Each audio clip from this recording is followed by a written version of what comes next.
Hello! Today I'm taking a look at a seminal game that ushered the Metal Gear series into the 5th generation console cycle and radically reinvented it for a new generation of gamer. With an innovative and immersive approach to story, cinematics, character and gameplay, Metal Gear Solid set a precedent for games and rightfully maintains an esteemed reputation to this day. Originally released in 1998, the game is one of the earliest examples of a AAA video game entering the realms of artistry, not just through its adoption of cinematic technique, mise-en-scene and beautiful production values, but its dense, self-aware storyline that weaves the murky realms of Black Ops espionage and the supernatural with credible real-world places, people and historical events that permits a suspension of disbelief, immersion and above all an entertaining world to inhabit and engage with. The meta-themes at work in the game, such as the existential search for meaning and interrogation of purpose, is levelled at both in-game characters and players alike, and as such, inch it into the realms of what many argue is a postmodern artwork. And although series creator Hideo Kojima has repeatedly stated he considers games to be a service rather than an art form, it's ironic that this statement comes from a games director that has managed to become a Kubrick-esque auteur of the gaming industry, channeling his vision, philosophies, ideals, and later arguably his cynicism, despondency and contempt into his games, and particularly within the Metal Gear Solid series. As such, the games operate on multiple levels beyond the dense narrative of quasi-realistic macro-politics and military espionage, with a dystopian glimpse at science and warfare, and an exploration of the relationship between player and game through fourth wall breaks and double entendre, which was infamously dialed up to 11 for Metal Gear Solid 2, which is a discussion for another day. So, in this episode, I'm going to delve into the themes, the setting, the story and the gameplay of Metal Gear Solid, and consider what sets it apart from its contemporaries, ushering it beyond the realms of militaristic action and into the arena of the complex, inquisitive and hugely entertaining masterpiece it went on to become. So, beginning with the setting, and as previously noted, Metal Gear Solid is an entry to an existent series that was developed in the latter 1980s, beginning with Metal Gear, and followed, canonically at least, by Metal Gear 2 Solid Snake. And while a few significant characters and plot elements such as Snake, Big Boss, Outer Heaven and Grey Fox are established here, it's prudent to note that they are largely retconned and adapted by the time Metal Gear Solid rolls around, and so while Metal Gear Solid feels at times like you've been thrown into the middle of a existing narrative, the need for context or understanding of previous titles is actually quite minimal. One thing these early titles do bring to the table, however, is laying the foundations for the historical context and setting the Metal Gear saga came to be defined by, which on the surface at least is a remarkably familiar world in the flux of nuclear stalemate, geopolitical tensions between East and West, and far-flung proxy wars comprising what became known as the Cold War, that largely dictated events in the latter half of the 20th century. Now, the Cold War is a fascinating period of history and an excellent backdrop for a game as emotionally and existentially driven as Metal Gear Solid. And although the Cold War officially ended in 1991, with the collapse of the Soviet Union and the symbolic fall of the Berlin Wall, and Metal Gear Solid is set in a dystopian 2005, the remnants and repercussions of Cold War events echo into the characters, the setting and the story of this game to a huge and remarkably effective degree. So, looking at the setting, it's worth asking, why does the aftermath of a Cold War world work so well for Metal Gear Solid? And I think it comes down to two key factors. The first being that it was a war that never turned hot, which is to say, excusing proxy wars, it never broke into a nuclear conflict between Russia and America, and as such, espionage, assassination and intelligence were the tools of the trade. And so Snake, as a veteran of these events, and an experienced deep cover operative, is a plausible hero in a game that hinges around espionage action and discretion. It also serves as the perfect backdrop to the point and purpose of gameplay, because in the fallout of the Cold War, arms stockpiles had totalled hundreds of thousands of nuclear weapons, and there was a very real concern about how these should be disposed of. And Snake's entire mission hinges on this nuclear threat, and a discussion with President Baker sees them discussing the historically accurate START 1 treaty between Russia and America, which sought to tackle this. And later in the game, for example, we sneak through a poorly maintained nuclear storage facility, which Snake is dismayed by, so directly correlative to the lingering nuclear danger that was left behind in the wake of the Cold War. The second reason the Cold War is a great backdrop for the game is the Cold War was a remarkably murky ideological war that dealt in manipulation and misinformation, and secrets within secrets that made the whole affair, particularly for the secret services perpetuating it, a sort of Kafkaesque nightmare looked at from a certain perspective. And there were blurred boundaries of allegiance, trust, and intentions. And one of the key themes I'll touch on shortly is this pursuit of meaning that Snake has, because truth and purpose become so murky and eroded for him by existing in an unreliable world of espionage, particularly, as a wartime veteran who now finds himself in peacetime. So his place in the world is kind of called into question. Indeed, this theme is apparent in numerous works covering the Cold War period, and the novel-turned-movie Tinker Tailor Soldier Spy is an excellent example that springs to mind, because it's this brilliant portrayal of an intelligence officer who's been worn down by this perpetual mistrust and misdirection. And there's a particular scene in the movie where Gary Oldman's stoic portrayal of George Smiley, the protagonist, almost breaks down as he recalls trying to coax a Russian counterpart, Carla, over to the West. And he kind of dismays at how pointless all of this, murder and espionage and this ideological struggle seems to be. Now, Tinker Tailor is also interestingly similar to the Metal Gear Solid saga, as it credibly blurs the lines between fiction and historical events, and deals with double agents operating right at the top of intelligence services. Both Snake and Smiley are perpetually lied to by their comrades and superiors, and where Tinker Tailor is based on the real-life events of the Cambridge Five, and particularly Kim Philby, who was a senior MI6 agent, unmasked as a KGB operative, Snake also suffers at the hands of disingenuous characters, including Colonel Campbell, Liquid posing as Master Miller, the President, and of course Ocelot, whose role doesn't truly come to fruition until later in the series. But around midway through the game, we come to realise that Snake's entire mission is a lie, and he's actually facilitating more of a cover-up rather than a clear-cut attempt to avert a nuclear crisis. And I'll touch on this once we get to the story. So, inching beyond the post-Cold War setting, which is a great framework for the game to operate in, we have more fictional and popular media elements informing the setting and the themes too. Hideo Kojima is renowned for his love of film, and it's no secret that the Metal Gear series is informed by elements of cinema, many of which, such as the James Bond films of the 1960s, and even later Bond films, such as 1995's GoldenEye, also deal with Cold War tensions and attitudes. And so once again, there's no surprise that this setting has found its way into the game. Beyond this, and looking at the top-level story and introduction, we have the Colonel briefing Snake over a montage of, him infiltrating the base. And here we see a credits roll and talk of terrorist demands, threats against the White House, 24 hours to comply, and a single hero sent in to save the day, which is straight out of the 80s action genre, and wouldn't seem out of place in the cinematic oeuvre of Jean-Claude Van Damme, Arnold Schwarzenegger or Sylvester Stallone. And indeed, Kurt Russell's Snake Plissken in Escape from New York is popularly regarded as the inspiration for Solid Snake in terms of both aesthetics, vocal delivery, and of course, name. And once again, Escape from New York entails a cynical war veteran being sent into hostile territory in order to save the president.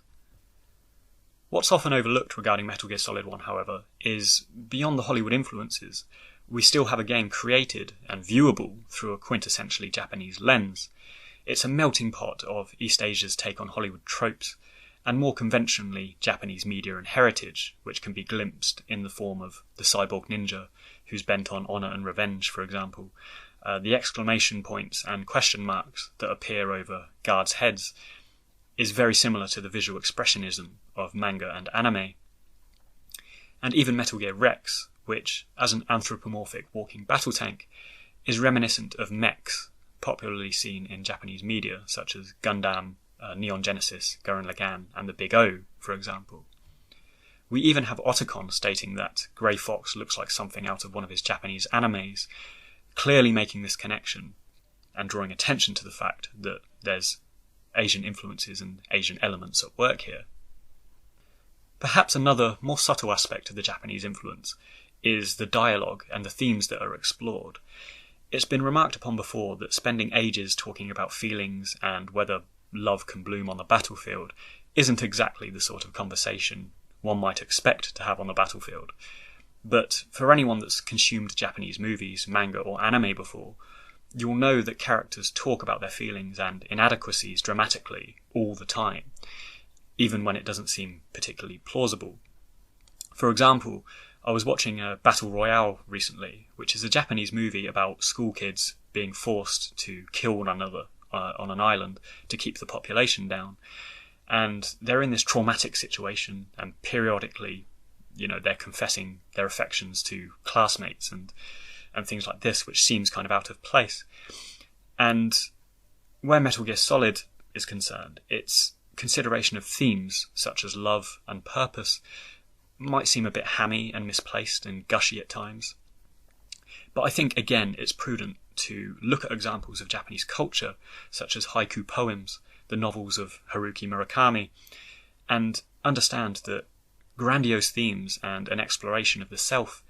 is a common and reoccurring thing to address here. And indeed, the haiku poem was often written by samurais preparing to go into battle, and these death poems sought to succinctly reflect on the life that they were soon to leave, which again kind of contextualizes this mentality that we often find in Metal Gear Solid, where characters are in battle, straddling life and death all the time, but being quite self-reflective about it. That said, however, and to play devil's advocate slightly, some people, including I think the translator of the game, Jeremy Blaustein, took exception to some of the dialogue, and despite being strongly encouraged to translate directly from Kojima's words, he did a really good job of kind of taking ownership of it in a way, and even the hammiest of Kojima's dialogue and the sentiments he's trying to convey, I think were quite well adapted when they were permitted to be by Blaustein for a Western audience, I think. So, moving on, the portrait being painted thus far is of a very conventional militaristic spy game that might sit alongside its later competitors such as Siphon Filter or Splinter Cell. But the intrigue of Metal Gear Solid is that woven into this credible real-world setting is elements of supernatural dystopian thriller that wouldn't be out of place in the novels of Philip K. Dick, with Blade Runner and Total Recall being classically mind-bending examples. And they're quite analogous to the themes, the setting and the story that Metal Gear Solid goes on to explore. The induction to the supernatural is excellent because the game allows us to play the first 20 minutes or so as a run-of-the-mill infiltration mission. But once we get to the DARPA chief, however, the game shifts dramatically into the realms of Hollywood thriller and the absurd, as following the DARPA chief's quite horrific death, we're introduced to Psycho Mantis, who serves as the game's most unnerving, fourth-wall-breaking antagonist, to say the least. From this juncture, Metal Gear Solid consistently indulges dystopian sci-fi, with a crazed cyborg ninja, introduced shortly thereafter, littering the corridors with corpses of the soldiers. So, while these supernatural elements are clearly absurdist, Metal Gear Solid weaves them credibly into its world, and supported again by the real-world backdrop of Cold War paranoia and experimentation. And for example, we actually had the CIA's Stargate projects, which were conducted in response to supposed Soviet advances in parapsychology in the 70s and 80s. And it's prudent to note that Snake, he does act appropriately shocked when he sees these things, and, the first time he sees Psycho Mantis, calling Naomi to see whether he's hallucinating due to some medicinal side effects. And this is great because it helps further ground the game in reality and clarify to the player that Snake is just as freaked out as we are, and this isn't something that we would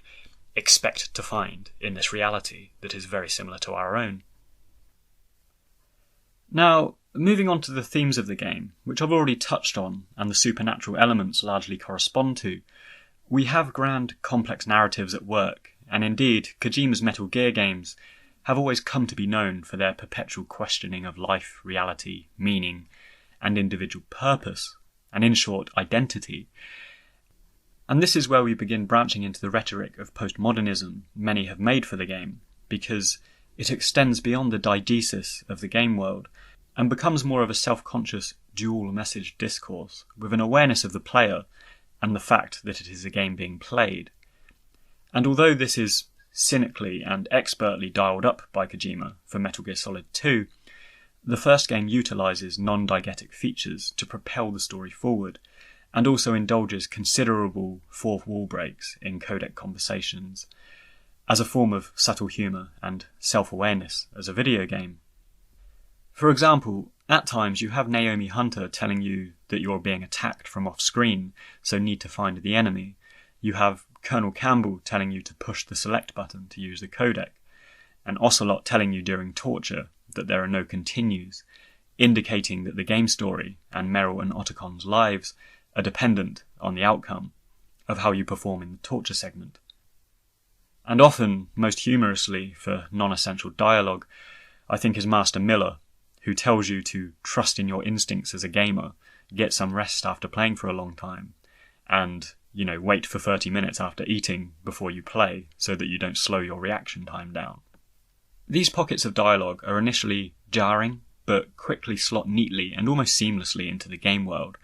and by conversing with us about aspects of gameplay and button configurations, Metal Gear Solid makes us acutely aware that we are playing a game and its characters are aware that they are in one. The two most iconic aspects of this diegetic break, integral to the core story of Metal Gear Solid, is firstly the player being required to retrieve Meryl's codec frequency from the CD case, 140.15, lest we ever forget. And secondly, we have Campbell telling us to switch controller ports in order to defeat Psycho Mantis, which comes about midway through the game. And this breaks immersion with the in-game world entirely and is a concerted effort to engage and unsettle the player with tangible, real-world input required to progress. Indeed, Psycho Mantis goes so far as to trawl our memory cards to remark on our progress and mention other Konami titles, and also pretends to switch off our TV midway through the battle. It's the sort of thing great horror movies might strive for, were it not for the inherent passivity of the cinematic medium, but the interactivity of video games and the experimental, immersion-breaking direction of Hideo Kojima specifically was able to adopt very well. And just digressing slightly on this note, one of the reasons I think that the long sought-after Metal Gear Solid movie wouldn't work so well is because it's impossible to retain the essence of what Metal Gear Solid is and its involved existential relationship and experiential relationship to its audience through such a comparatively limited and objective medium as cinema. And, unsettling moments such as entering first-person view while Meryl is possessed, only to be looking at, Snake through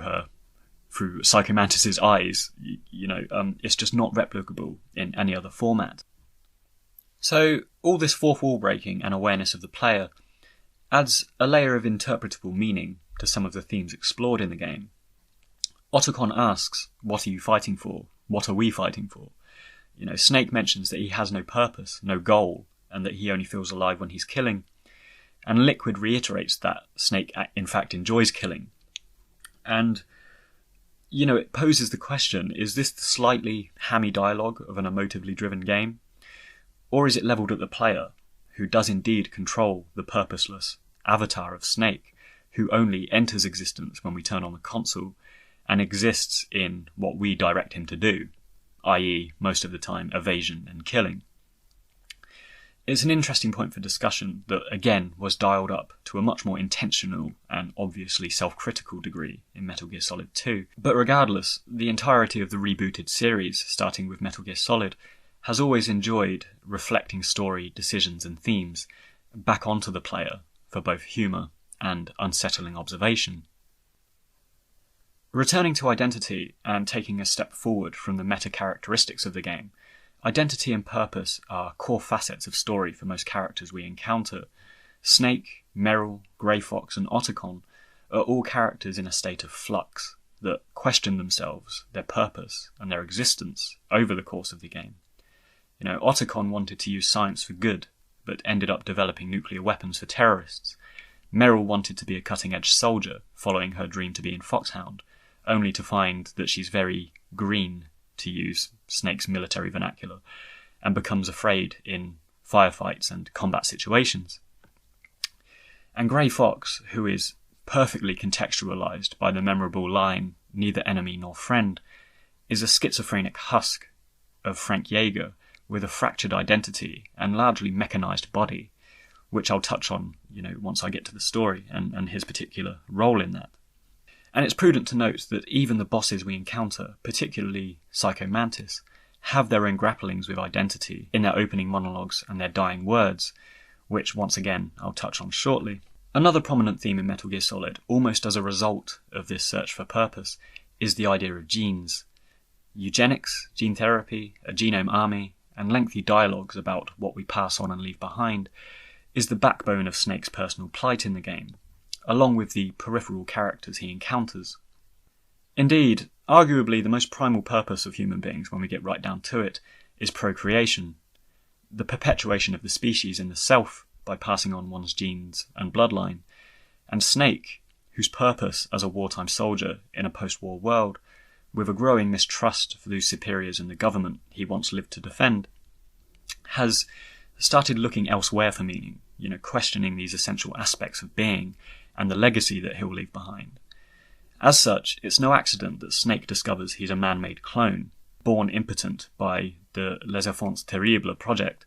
so he could not be replicated, because it leaves him to discover, he's forced to discover some other raison d'etre beyond what's applicable to normal human beings. And riding off into the Alaskan wilderness, whether it's with Meryl or Otacon, he attains a sort of existential freedom to determine his own path, dictate what to pass on and leave behind through his actions, and serves quite an interesting and admittedly conclusive storyline for Snake at this point, before a sequel was considered. Genetic ties are also apparent in the game's characters, most prominently through the fraternity of Solid and Liquid and the reveal of Big Boss as their father, but we also have Colonel Campbell and his daughter Meryl as important secondary characters, and Naomi as an important conflicted secondary character, whose genetic experiments such as fox-dye and nanomanipulation govern much of the plot,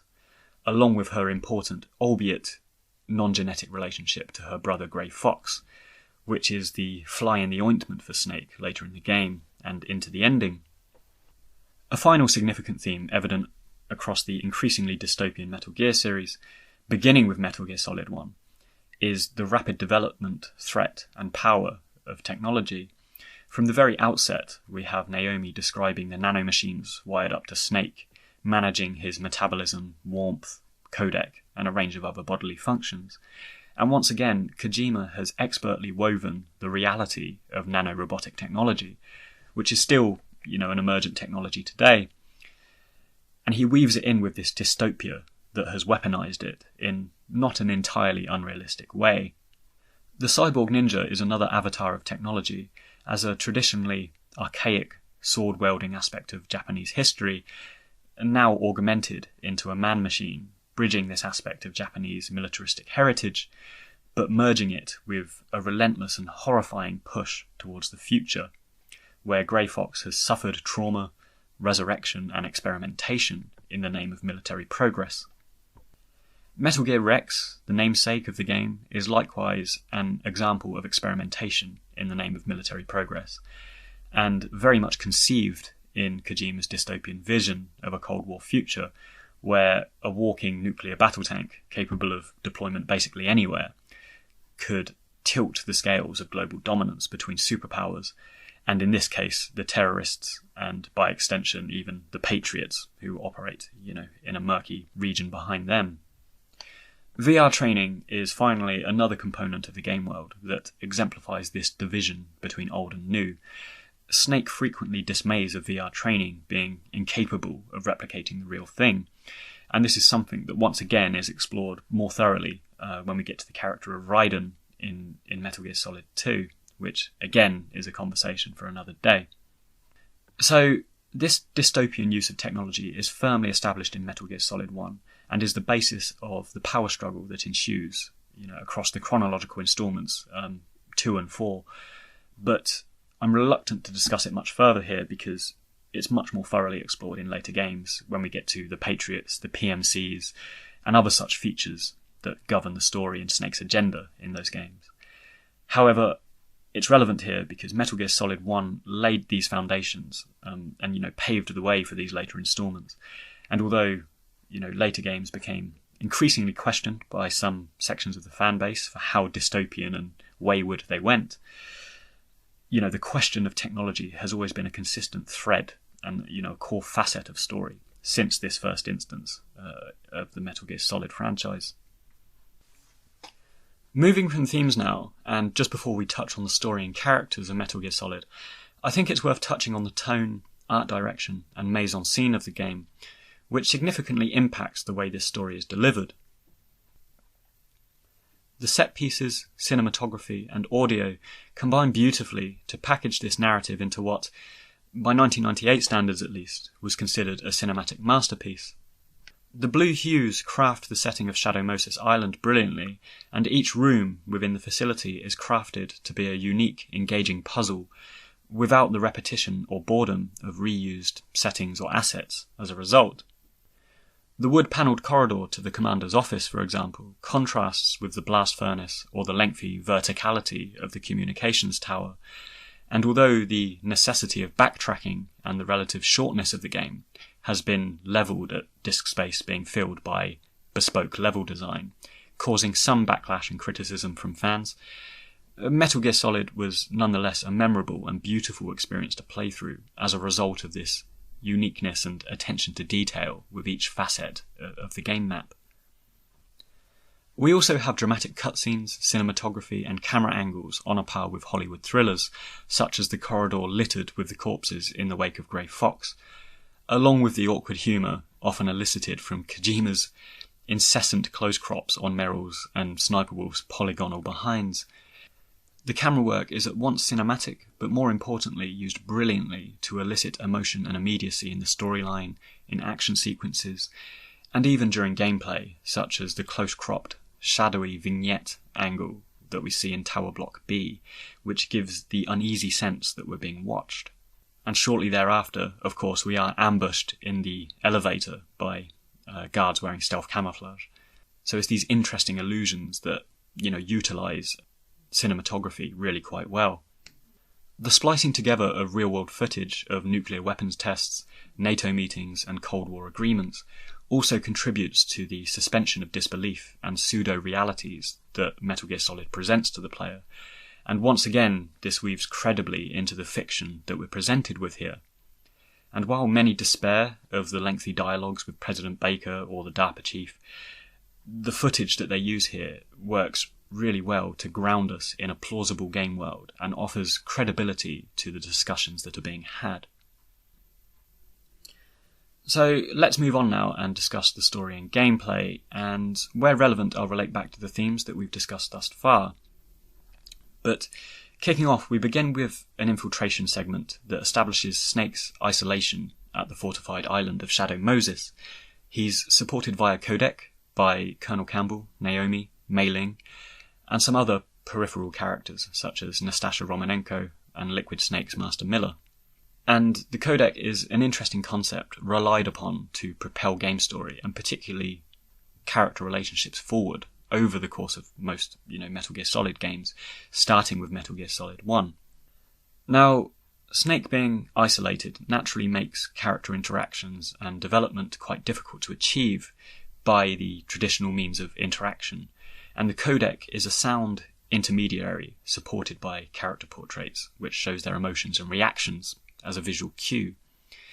And the codec is a device that's received both praise and criticism, with many being unimpressed by the lengthy single-screen dialogues that cut up the gameplay, and the fact that characters are shown visually when clearly they are conversing on an audio device. And regarding the latter point, the visual cues are once again diegetic breaks that are included for the player's benefit, much like the characters directing us to push the select button and other breaks with in-world realism. A more realistic alternative, such as only being able to hear Mei Ling or Nastasha by their voice, for example, would significantly hinder our ability to understand, conceptualize, or relate to them as supporting characters, thus impeding their character development and relation to Snake as the game events progress. So I think the visual approach to the codec was a sound workaround for crafting Snake's relationships, on this solo mission here. Now, as we've already discussed, the opening of the game is straight out of an 80s action movie, with talk of terrorists, the White House, and a grizzled special ops veteran being a reluctant hero. But rather than having a hokey direct-to-video vibe, the first inkling of Metal Gear Solid operating beyond a mere militaristic shoot-'em-up is the haunting opening theme, The Best Is Yet to Come, by Rika Muranaka. And this is a solemn Gaelic vocal piece, rich with foreshadowing and melancholy. And indeed, it's repeated in various later episodes, such as Meryl's shooting, to offer this sense of fate, this melancholic, somber fate to Snake's story, which is alluded to, from the opening moment in this introduction. And this contributes to Metal Gear Solid's curiousness and emotional range, because where much of it purposefully tends towards the ridiculous, such as running around in cardboard boxes, evading implausible trapdoors, and using ketchup bottles to fake your own death, there's also scope for sincerity and raw sentiment in the game that the Best Is Yet to Come theme encapsulates beautifully from the outset, I think. So, the game onboards us with a straightforward evasion sequence, avoiding 3 guards and a couple of puddles to access a lift, or an elevator, depending on where you're from. And over this opening sequence, credits roll, which again conveys this cinematic leaning of the game. We're also immediately given a glimpse of our central antagonist, Liquid Snake, as he exits in the elevator to, I quote, swat down some bothersome flies. And Liquid is interesting to note here because he's also in keeping with cinematic tropes and the Hollywood predilection for British actors portraying antagonists. Sean Bean, Ralph Fiennes, Daniel Day-Lewis, Gary Oldman, Alan Rickman, and Jeremy Irons, to name but a few, are all examples of British actors known for their villainy in movies throughout the 1980s and 90s, albeit often portraying a non-British European other to contend with the American hero. Classic examples from the aforementioned actors would be Gary Oldman's Russian Ivan Korshunov, who contends with Harrison Ford's American president in Air Force One, Alan Rickman's Hans Gruber, contending with Bruce Willis's John McClane in the seminal Die Hard, and likewise we have Jeremy Irons portraying Gruber's brother in Die Hard 3, and the distinctly British-sounding Scar in Disney's Lion King, which was another popular Hollywood movie from the 1990s. So Liquid's accent being delivered in an articulate received English doesn't serve a discernible purpose in this first game, and indeed it's almost counterintuitive to a man who's supposed to be Snake's twin brother. So I feel it's simply an homage and callback to the action movies of the 80s and 90s to which this title is often compared, and the British villains that were often utilised, at this time. So, moving on, the game plays out in a relatively straightforward fashion up until we meet the DARPA chief, and this is where the plot thickens and things take a turn into the unsettling, layered nature of the plot, with a mysterious woman dressed as a guard, a slightly horrifying heart attack, and a dramatic shift into the supernatural when Psycho Mantis appears out of thin air. And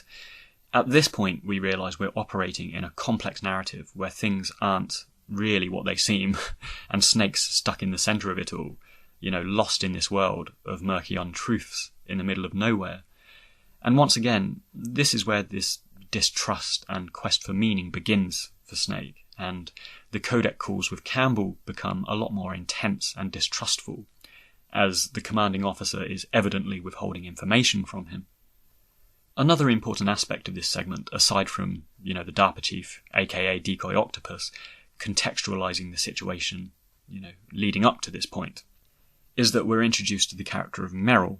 And as I've touched upon already, our initial meeting shows her hands shaking and her hesitance to kill people, or even enter a real combat situation.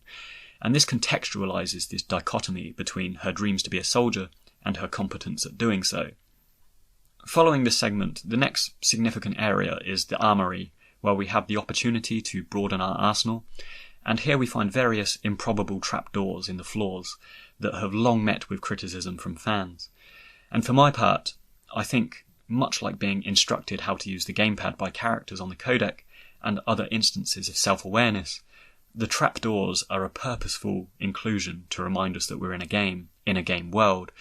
and this absurdity is accepted by all in-game characters, that a platform game-style trapdoor can exist in a nuclear testing facility. Shortly thereafter, we have our encounter with Revolver Ocelot, and this is where we're introduced to some great characters, not only in Ocelot himself, but also Grey Fox, who is one of the most iconic characters to feature in the game, and became an aesthetic icon for the game for years to come. But it's also at this point in the game where it's worth touching on one of the major criticisms that many have, which I do find myself agreeing with. And this is the top-down nature of gameplay, which is a throwback to earlier Metal Gear games. Because this game operates on a bigger map, and, the environments extend beyond the dimensions of the screen, it's actually a lot more cumbersome than the earlier games, which had the whole map, fitting within your screen. And as a result, you have a severely limited viewport within which to operate and determine a course of action, which, for a game billed as tactical espionage action, is quite frustrating. And I think the developers were perhaps encouraging players to use the innovative wall-leaning technique that Snake does, which pans the camera down to look down corridors. But it's worth noting the camera restrictions here specifically, because as our first major boss fight, where we're being actively shot at, Ocelot only presents a challenge insofar as you can rarely see where he is. And this extends to most instances of combat during alert phases where enemies are firing at you from, off-screen locations. So returning fire is often less practical or achievable than running away. And, just a final point on the camera crop. Many have also mentioned in the past that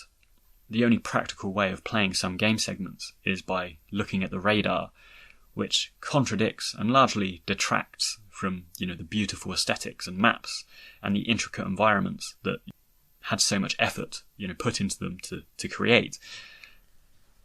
So anyway, returning back to the story, at this point we are introduced to Ocelot, and although we're a long way from discovering his origins, his status as a triple agent, and ultimately, a central character to the Solid Snake saga, he immediately has all the makings of a fan favourite in this first game,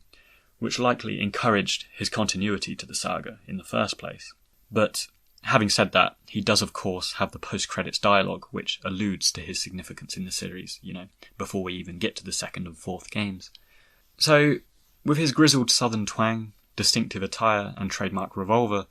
Ocelot is a Western-obsessed sharpshooter with a healthy respect for Snake and a predilection for torture. He has a great opening monologue describing how his Colt single-action army is the best gun ever made and has 6 bullets that is enough to kill anything that moves. Being defined by, and having an infatuation for his weapon, adds a certain appeal to Ocelot as a villain, as does the fact that he's the only boss fight to end in a draw, which shows him to be more than capable of handling himself in a combat situation. His appearances in the series are generally excellent, I think, and particularly the origin story in Metal Gear Solid 3, but beginning with this first title, he simply proved to be an excellent foil to propel the game events forward, and a worthy second to Liquid Snake's Foxhound. At this point in the game, and because he's completely sadistic, Ocelot has bound the Arms Tech president Kenneth Baker to C4, and the boss fight requires caution not to set these off. Afterwards, a cutscene shows Ocelot's hand being severed by the cyborg ninja, and at this juncture we're introduced to Grey Fox, who is the only unorchestrated anomaly to find its way into the duplicitous events of Shadow Moses. His introduction to the game is brief, but it's also important in adding this other layer of complexity to events, introducing the concept of stealth camouflage, and also rekindling the memory of Grey Fox in Snake's mind. And, this kind of propels his personal narrative arc and post-Zanzibar land trauma, which periodically haunts him and he returns to throughout the game. After this sequence, we have some lengthy dialogue with Baker about nuclear war, arms stockpiles and plutonium spliced together with real-world footage of rocket tests. And again, this lends a plausibility and real-world analogue to the story and setting, as I've previously mentioned. And just like Decoy Octopus before him, Baker suffers a heart attack due to fox dye, and once again this dials up suspicions about what could possibly be going on here. The next game segment sees us team up with Merrill, and if you're a veteran of the series who no longer sits through codec conversations, you may have forgotten the periodic James Bond-esque sleaze that Snake employs with his female comrades in this game. And as, for example, he describes Merrill, and he talks about her beautiful, compassionate eyes and the distinctive way she walks, and other such uncomfortable dialogues that Kojima seems intent to include. But our discussion with her also alludes to some future reveals, such as noting the similarity between Solid and Liquid's appearance, Shadow Moses being a testing base for Metal Gear, and also revealing the existence of Hal Emmerich, who we'll discuss shortly. The next sequence of note sees us in a corridor littered with bodies, with horror film music playing and jump cuts between the bloodied walls. Up ahead is the ninja, and we're now offered much more context as to his aims and intentions, along with meeting Otacon and contextualizing him for the first time within the game events. So, Grey Fox's monologue explores the aforementioned themes of identity quite heavily, and he remarks dramatically that he's losing himself. And indeed, the last semblance of Frank Jaeger, the thing that's keeping him going, seems to be this memory of conflict with Snake. And although it's not so much a pursuit of revenge in an angry sense,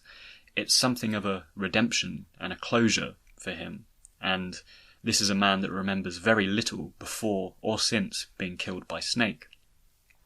And it's articulated beautifully in the motion capture and the voice acting that Grey Fox, presents us with, and, he's articulated brilliantly as this broken husk of a man, and really quite an inspired anti-hero to find its way into the narrative. Conversely, we have Otacon, and his presence at this standoff between two combat veterans serves to emphasise their battle-hardened fearlessness by his own cowardice. And indeed, Otacon is packaged as the stereotypical bespectacled geek, or otaku, to use the Japanese from which he takes his name, and he bears a striking resemblance to 90s Hollywood scientists and this idea and this trope of the scientist, with me personally being reminded of James Spader's character Jackson in the original Stargate movie, which really reminds me of Otacon every time I see him. Now, Otacon has grown to become a well-loved character within the series, and he's come a long way since urinating himself at the sight of a cyborg ninja, but this introduction, and indeed most of his actions in the first game, serve to show his weakness and his sensitivities, and, this direct contrast to the strength and insensitivity of Snake. And I think a great narrative arc and subtlety to this game, which echoes into the second and the fourth installments, is how these two characters gradually influence and moderate one another, and these, opposing temperaments that they have, with Otacon giving Snake a renewed raison d'etre, and reason to help people, and Snake in turn giving Otacon more confidence and assertiveness to confront his issues and deal with his problems. Which, frankly, warrants an episode, to itself for further discussion of these two, but nonetheless is well established and addressed throughout this first game, with Snake consoling Otacon over Sniper Wolf's death, and Otacon growing in confidence despite some ridiculous attempts to assist Snake with the ketchup bottle, being a prime example. Otacon's weakness is also exemplified by his naivety, and there's a whiff of Oppenheimer's involvement with the Manhattan Project about him, which is indeed directly referenced in our first discussion with him. He realises he's hardly conducting ethical research and engineering by being at Shadow Moses, but laments that he's too weak to do anything about it, and he doesn't want to die. And once again, Snake's fortitude is the antidote to this, and progressively builds a mutual consciousness and partnership between them, which is realised, thoroughly in the following game. Following our introduction to Otacon, we reconvene with Meryl in perhaps one of the most memorable and disturbing segments of the game. Psychomantis persists as one of the most out-there bosses and boss fights in the Metal Gear Solid saga, and the build-up with Meryl's possession is excellently realised, and, as I mentioned earlier, compares to some memorable Hollywood thrillers that we might have seen. The genius of the scenario is the sense of foreboding that allows it to build up. You don't always notice it at first, but something feels off, and it's the subtle introduction of Psychomantis's uneasy orchestral music, which Meryl later remarks upon. Once we get to the doorway preceding Psychomantis, Meryl's voice inverts to the muffled gas mask sound, and this sense of foreboding builds even further. And as I touched on earlier, if we switch to first-person mode at this point, we see events through Meryl's possessed eyes, which are tinted green with the gas mask lenses of our nearby antagonist. Now, Psychomantis is something of a sympathetic character, as it's only in his death throes, when he's helping Snake to proceed, he feels the rewarding sense of goodness, and he does a good act for the first time. And to quote him, he says, "It feels kind of nice," and then he dies. Psychomantis also has some significant dialogue regarding the themes of genes, identity, and purpose, which we discussed earlier. And to quote him again, he states, "Each mind that I peered into was stuffed with the same single object of obsession, that selfish, atavistic desire to pass on one's seed. It was enough to make me sick. Every living thing on this planet exists to mindlessly pass on their DNA." So, clearly, this drives home some of Kojima's themes around genes, and my earlier point about the base purpose of human existence, and indeed all sentient existence really, being to perpetuate. Mantis goes on to note how he and Snake are the same, by which he means that they are wired differently, going against these natural instincts, and exist as harbingers of death rather than of life, which Snake's story arc revolves around, if not escaping, then at least channeling his nature into a more self-determined and positive purpose, which he quips to Mantis, to quote him, "A strong man doesn't need to read the future, he makes his own." And just touching on the next sequence where Meryl gets shot, Naomi does in fact say to Snake that she's surprised he's trying to save her, because he's got the genes of a soldier, not a saviour. So Mantis dies experiencing kindness for the first time in his death rattle, and after a brief run-in with some wolves, Meryl's introduced to Sniper Wolf's bullet. And once again she's shown to be an endangered liability, whose constructed identity and posturing as a soldier has now truly eroded, and the mask has kind of come off, if you like. And objectively speaking, looking at Meryl's story arc, she does get something of a raw deal in this game. Her mental weakness allows Mantis to possess her, and her lack of conditioning and awareness and tactics allows her to get kneecapped by Sniper Wolf. Anyway, at this juncture, Meryl admits her naivety about war and acknowledges its ugliness, and at this point some players begin to grumble because it marks the first of several backtracking segments, which, in this instance, requires the players to go to the armory to obtain the PSG-1. After battling Sniper Wolf, we meet her face to face, and she embodies the classic femme fatale that is once again concentrated by Hollywood stereotypes of the 20th century, and the seductive Bond girls who have featured in virtually every James Bond film from the 1960s to the present day. In this instance, Sniper Wolf kind of reminds me of Xenia Onatop from GoldenEye, not so much because they're both evidently of Soviet origin, despite Wolf being inexplicably described as Kurdish, but they both have a weird sexualized relationship to combat, firearms, and their victims. Following his capture, Snake wakes up for the torture segment, which is preceded by some more dialoguing between the antagonists and, Liquid's uneasiness that the Americans aren't negotiating, unaware that Snake is hosting the Fox Die trigger and Ocelot's, role as a double agent. Now, I played Metal Gear Solid when it was first released back in 1998, and the torture sequence was one of these infamous moments in gaming where, you're calling up your friends, asking if you can borrow their autofire pad so you could beat the minigame and save Meryl. Usually, I just let Snake give up, because unlocking the stealth camouflage in Otacon's ending makes the second playthrough a lot more fun, in my opinion. But regardless, it's an interesting inclusion to the game, and while multiple endings wasn't quite a new thing, Metal Gear Solid used the mechanic really well to make the player choose between two really likeable characters. And on this note, looking at the promotional art of the time and the post-torture dialogue with Snake, this game was always intended to focus heavily on the romantic element, whether indeed it was love lost or love realised in the ending, and where many, including myself, pay attention to the themes and what Kojima was trying to explore here. It's prudent to note that Metal Gear Solid is a thoroughly romantic story as well, for which it is often overlooked. And Meryl, back in '98 when the game was being promoted, she adorned many magazine covers back in the day and was heavily marketed as the heroine of this game. And nobody knew, that she could potentially die, and that was like the big twist and the big reveal that this was, a scenario that occurred. Following the torture sequence, we get another taste of Hollywood thriller by discovering the decomposing DARPA chief in our cell.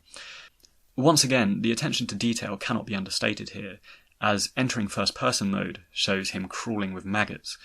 and it's simply another of these non-essential intricacies that put Metal Gear Solid on the map and set it apart from games at the time. The lengthy dialoguing in the cell also offers Naomi Hunter some context about her traumatic upbringing and the death of her parents, and Snake name-drops Frank Yeager here, and explains their retconned backstory as friends who remained amicable even when they were fighting on opposing sides. And at this point we get another glimpse of the genes theme, with Naomi describing them as wild animals, predisposed towards violence, which once again loops around to earlier points regarding Snake being wired differently to normal human beings. We also have a short meeting with Otacon, which serves to further emphasise his cowardice, or at least his different aptitudes to Snake. He refuses to obtain the guard's key, and instead hands Snake a ketchup bottle, which we use to lure the guard out. And this is the recurring comic relief character, Johnny Sasaki. The Otacon conversation also alludes to his infatuation with Sniper Wolf, which Snake dismisses as Stockholm Syndrome. But this is a set piece that builds up to the eventual love blooming on a battlefield, dialogue segment, and Otacon's, tragic character arc, in this first game. Following our escape, we have a unique segment entailing running up and down the communications towers, abseiling and shooting down a hind helicopter. The communications staircase is one of the few challenges in the game, and once again, this is more due to the camera angle and the controller combinations rather than any challenges that the guards present us with, which again was just another minor gripe with the gameplay that many had at the time. The sniper battle with Wolf that follows shortly after, however, is probably the easiest in the game, particularly if you're thinking laterally and decide to just crouch behind a rock and use the Nikita missile launcher instead of engaging her with a sniper rifle. Now, Wolf's dying moments are quite poignant, particularly when Otacon shows up and confesses his love for her. Once again, the best is yet to come theme kicks in here, and it offers this sense of melancholy to events, as Wolf, just like Mantis before her, reveals her past torments and war-torn childhood, again giving a third dimension and sympathetic edge to our antagonists, rather than viewing them merely as arbitrary bad guys. The purpose of being a soldier is once again alluded to, as Otacon can't comprehend why Wolf wants to die at the hands of Snake, and how, despite the battle being over, Snake is still content to grant her, death wish, which is viewed by these soldiers as a true mercy, rather than being allowed to live. This moment is also significant as Otacon grows from this personal tragedy, and it's the turning point for him where the partnership between Snake and Otacon truly starts to develop, and it becomes more of a friendship and this echoes out across subsequent games, as I've already said. And importantly, at the end of this dialogue, Otacon asks Snake, "What are we fighting for? What am I fighting for? What are you fighting for?" And again, it returns to this theme of existential meaning and the quest for a renewed purpose that these two go on to pursue in the later games. Following Wolf's demise, more codec melodrama takes place when Liquid's Master Miller calls bullshit on Naomi's backstory, further confusing Snake's allegiances and who the player should be, trusting here. Indeed, by this point in the game, our faith in Campbell, Naomi, and basically everyone besides Mei Ling is dwindling to basically nothing, which again is something that they dialed up for Metal Gear Solid 2 to a very effective, if somewhat convoluted degree, with the inclusion of AI and, the information age that game heavily explored. At this point in the game, many detractors of the series get turned off by the narrative, and many deemed Metal Gear Solid either too clever for its own good, or simply nonsensical. For my part, I enjoyed the uneasiness of Snake's situation, his isolation, and his confusion, particularly when he's heading down, in that big cargo lift into the darkened unknown, with his entire support team apparently unreliable, or at least concealing information from him. It's the Hollywood thriller element at work again, and while some of the convoluted factoids thrown into conversation here and there seem unnecessary or perplexing,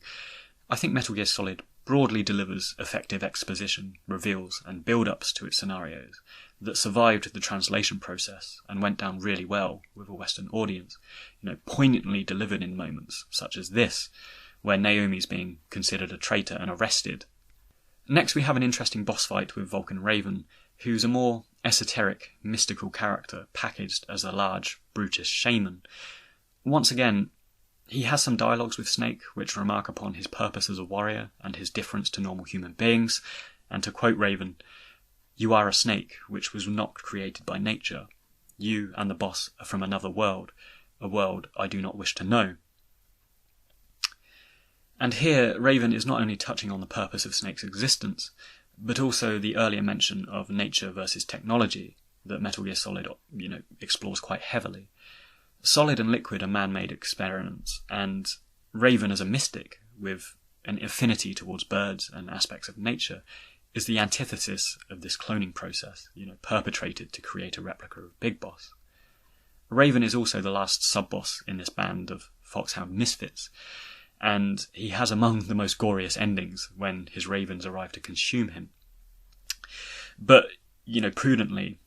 as they're eating him, he has this monologue about returning to Mother Earth and being reborn, which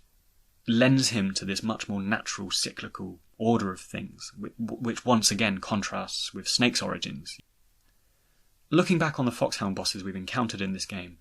each of them can be looked at with a degree of humanising empathy, concluding with Raven. But also, through their dialogues, we can see how Snake is much more aligned to them in terms of worldview and perspective than he's willing to admit. Each of them says, to a greater or lesser degree, "You are like me, you are a soldier, you are a killer," perfectly showing the cycle and pre-designed purpose from which Snake wishes to escape. And it's very well done, right up to the point he meets his truly similar, and indeed identical counterpart in the form of Liquid Snake, the yin to Snake's yang, and byproduct of the genetic legacy that our hero hopes to shake off. Moving to the endgame now, I'll skirt over the much maligned Palki segment, which once again required a degree of backtracking, not least through a room littered with an improbable amount of security cameras.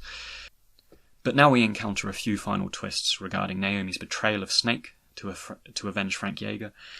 and the Palki input segment, which activates Metal Gear Rex rather than deactivating it. As far as final acts go, this proved memorable, and the boss fight with Rex was excellently designed, with a great segment dedicated to the conclusion of Grey Fox's story arc, and the sacrifice he makes as a man bred to do battle, much like the other members of Foxhound we've defeated, and indeed Snake himself. Regarding Liquid, I think he's a great final boss, and once again the hammy dialogue, when you're fighting barehanded on top of the busted Metal Gear, was simply a great game experience and memorable moment to work through. Like the others, Liquid is somewhat sympathetic, albeit masochistic, He's the offshoot and reject of a process designed to make Solid Snake, and he has a chip on his shoulder about hosting the recessive rather than the dominant genes. As with many of the tangent dialogues in the Metal Gear games, the discussion hinges around the Les Enfants Terribles project, and it's quite complex and convoluted, but again, it's expertly woven in with real-world elements such as Gulf War syndrome to create a plausible pseudo-reality we can believe in, spliced together once again with real-world footage to add a suspense of disbelief for the player during this narrative moment. So, the various stages of defeating Liquid and his seemingly unkillable persistence in the endgame returns to this sense of 80s action movie, and indeed, the very final moments of Liquid's life, emerging from the car wreckage with an automatic weapon aimed at Snake, really reminds me of the late Alexander Godunov's portrayal of Carl in Die Hard 1, where, likewise, he emerges from wreckage with an automatic weapon aimed at John McClane, only to die seconds later. And I wouldn't be surprised if this was directly inspired by Die Hard, because it's a very, almost identical game moment, and its appropriation into Metal Gear Solid is a great conclusion, because through Liquid's sudden death, it opens up the question of whether Snake is susceptible to fox dye, and leaves the game to end on a somber, ambiguous, albeit somewhat redemptive note, despite his questionable longevity, as he jets off with either Otacon or Meryl. Naomi's monologue serves as an outro to the game, encouraging Snake, and it seems the audience, to live life with the time that is given to us, combined with the best is yet to come soundtrack, and montages of polar bears, animals, and the Alaskan wilderness. This ending really does pull on the heartstrings in some profound and not immediately clear way. All the verbose dialogue and thematic exploration of purpose have built towards this moment, Snake's redemption and the freedom to find purpose, which the ending articulately and powerfully delivers through cinematics and music. The stirring combination of melancholic music and footage of nature makes us realise that life is beautiful, I suppose, and the fact that we're left with the impression that Snake is living on borrowed time emphasises to the player in quite a personal way the finiteness of being, and that we should enjoy life, find a purpose, and leave something positive behind in the time that is allotted to us. But how could we call it a Metal Gear Solid if there weren't one final twist to nudge the game back into an uneasy, ambiguous direction? The post-credits dialogue between Ocelot and the President was a nice touch, which stayed true to the duplicitous events taking place throughout most of the game. And indeed, as we later realised in Metal Gear Solid 2, Ocelot is the ultimate ambiguity within the series, orchestrating and perpetrating events right from the outset of the first game. So, that about wraps up my thoughts on Metal Gear Solid 1. It's a game that rightfully holds an esteemed reputation within the history of the medium, and peering beyond the convolutions of certain dialogue, explores some profound themes around identity, purpose and technology, whilst not shying away from the ridiculous, such as hiding in cardboard boxes and having prison guards suffer from chronic diarrhea. All of this is packaged brilliantly within the murky world of military espionage, and uniquely designed, and held together and augmented by a fantastic cast of characters who are brilliantly voice acted and delivered, and packaged within this game, that add to its legacy and longevity, I think. So, what are your thoughts? Is Metal Gear Solid a masterpiece that straddles the realms of artistry? Or does it suffer from verbosity and convoluted narrative pretensions that hinder the inherent enjoyment of gaming? Drop a comment, start a conversation. And if you enjoyed the episode, I always appreciate a share or a subscribe, which helps my channel grow.